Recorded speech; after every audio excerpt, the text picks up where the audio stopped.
नमस्कार, मेरा नाम है जूली। आप देख रहे हैं न्यूज़ 18 बिहार झारखंड का डिजिटल प्लेटफॉर्म। यमन से बड़ी खबर आ रही है। भारतीय मूल की नर्स निमिषा प्रिया की फांसी की सज़ा फिलहाल टल गई है। निमिषा प्रिया को 16 जुलाई को फांसी दी जानी थी, लेकिन अभी इसको टाल दिया गया है। केरल की रहने वाली निमिषा भारतीय मूल की नर्स है और उन्हें यमन में फांसी की सज़ा सुनाई गई थी। भारत सरकार की कोशिशों के चलते फिलहाल स्थानीय प्रशासन ने उनकी सज़ा को टाल दिया है। निमिषा प्रिया के वकील और परिजनों को वक्त दिया गया है कि वो मृतक तलाल अब्दो मेहदी के परिवार से डील कर सके और उन्हें ब्लड मनी लेने के लिए राजी कर सकें। और ये जो ब्लड मनी है, ये क्या है, अब आप सोच रहे होंगे। तो इस्लामिक लॉ के मुताबिक पीड़ित परिवार ब्लड मनी स्वीकार करके उसे माफ़ कर दे तो जो आरोपी है या दोषी है उसका मृत्युदंड समाप्त हो जाता है।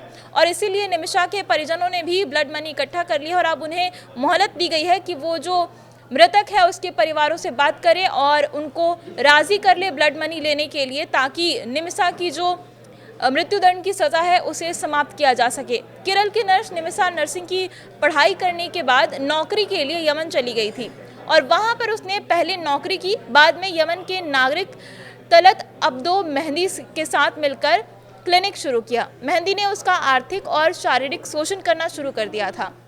उसका पासपोर्ट और उसकी दूसरी चीज़ें, उसके दूसरे दस्तावेज भी उससे छीन लिए थे ताकि निमिषा वापस भारत ना जा सके और इसीलिए तंग आ गई थी निमिषा उससे। निमिषा के पति और बेटी 2014 में भारत वापस आ गए थे, लेकिन निमिषा वही रह रही थी क्योंकि आरोपी ने उसके सारे कागजात उससे छीन लिए थे। बाद में निमिषा ने पासपोर्ट वापस लेने के लिए मेहदी को बेहोशी का इंजेक्शन दे दिया था, लेकिन दवा की खुराक ज़्यादा हो गई थी जिसकी वजह से मेहदी की मौत हो गई और निमिषा को हत्या के जुर्म में मौत की सज़ा सुना दी गई थी। निमिषा पिछले 8 साल से यमन की जेल में बंद है और लगातार जिंदगी मौत के फैसले के बीच वो जूझ रही थी। उसे मृत्युदंड की सज़ा सुना दी गई थी और उसके बाद उसके मृत्युदंड की सज़ा को समाप्त करने के लिए उसके परिवार वाले लगातार गुहार लगा रहे थे। इस बीच ANI के अनुसार केरल के मुख्यमंत्री P.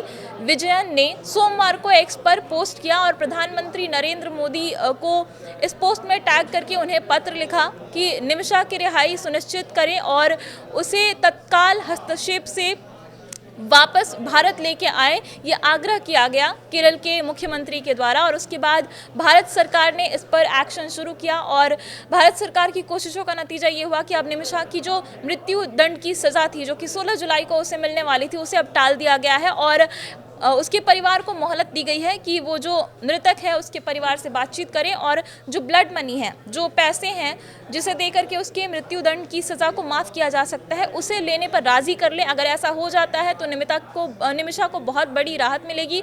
उसकी जो मृत्युदंड की सज़ा है वो माफ़ हो जाएगी और वो वापस भारत आ सकेगी। और इसी को लेकर के अभी लगातार कोशिश जारी है उसके परिवार की तरफ से और भारत सरकार के हस्तक्षेप से अभी उसकी सज़ा जो है वो टल गई है।